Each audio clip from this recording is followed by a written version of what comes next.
വഖഫ് സംരക്ഷണ സംഗമം നടത്തി. കരുനാഗപ്പള്ളി താലൂക്ക് ജമാഅത്ത് യൂണിയന്റെ നേതൃത്വത്തിലാണ് വഖഫ് സംരക്ഷണ സംഗമം നടത്തിയത്. CR മഹേഷ് MLA ഉദ്ഘാടനം ചെയ്തു.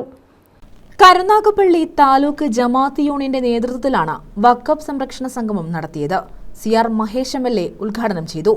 ലോകത്താകമാനം ഇസ്ലാം മത വിശ്വാസത്തെ തെറ്റിദ്ധരിപ്പിക്കുവാനും സംശയത്തിന്റെ നിഴലിൽ നിർത്തുവാനും ഒരു ശ്രമം ബോധപൂർവം വിവരമുണ്ട് എന്ന് നമ്മൾ ധരിക്കുന്ന ആളുകളുടെ ഭാഗത്തു നിന്നും ഉണ്ടായിക്കൊണ്ടിരിക്കും. അത് ഇന്ത്യയിലേക്ക് വരുമ്പോൾ അതിനെ ജനാധിപത്യവുമായി ലയിപ്പിച്ച് മതവുമായി ചേർത്ത് രാഷ്ട്രീയമായി നേട്ടമുണ്ടാക്കി ചോര രുചിച്ചിട്ടുള്ള ഭരണകൂടം ആ ചോര കുടിച്ച് വീർത്ത് ചടഞ്ഞ് അധികാരത്തിൽ ഇരുന്ന് സുഖിച്ച് ആ സുഖം പറ്റിയത് കൊണ്ട് അത് നിലനിർത്തുവാൻ അവർ കിട്ടുന്നതെല്ലാം ആയുധമായി എടുത്തുപയോഗിക്കാറുണ്ട്. അത് ലവ് ജിഹാദിന്റെ വിഷയമാണെങ്കിലും പൗരത്വവുമായി ബന്ധപ്പെട്ട വിഷയമാണെങ്കിലും ഏക സിവിൽ കോഡുമായി ബന്ധപ്പെട്ട വിഷയമാണെങ്കിലും ഭക്ഷണവുമായി ബന്ധപ്പെട്ട വിഷയം, ഭാഷയുമായി ബന്ധപ്പെട്ട വിഷയമാണെങ്കിലും വസ്ത്രവുമായി ബന്ധപ്പെട്ട വിഷയമാണ്.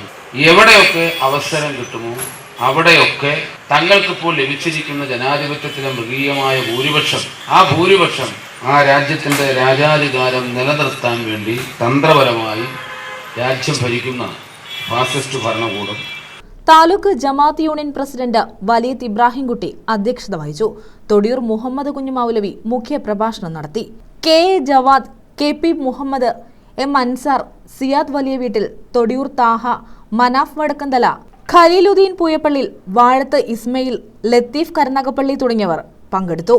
ടൗൺ ജുമാ മസ്ജിദ് ഇമാം മുഹമ്മദ് ഷാഹിദ് അൽ ഖാസ്മി പ്രാർത്ഥനയ്ക്ക് നേതൃത്വം നൽകി. News bureau, Karunagappally.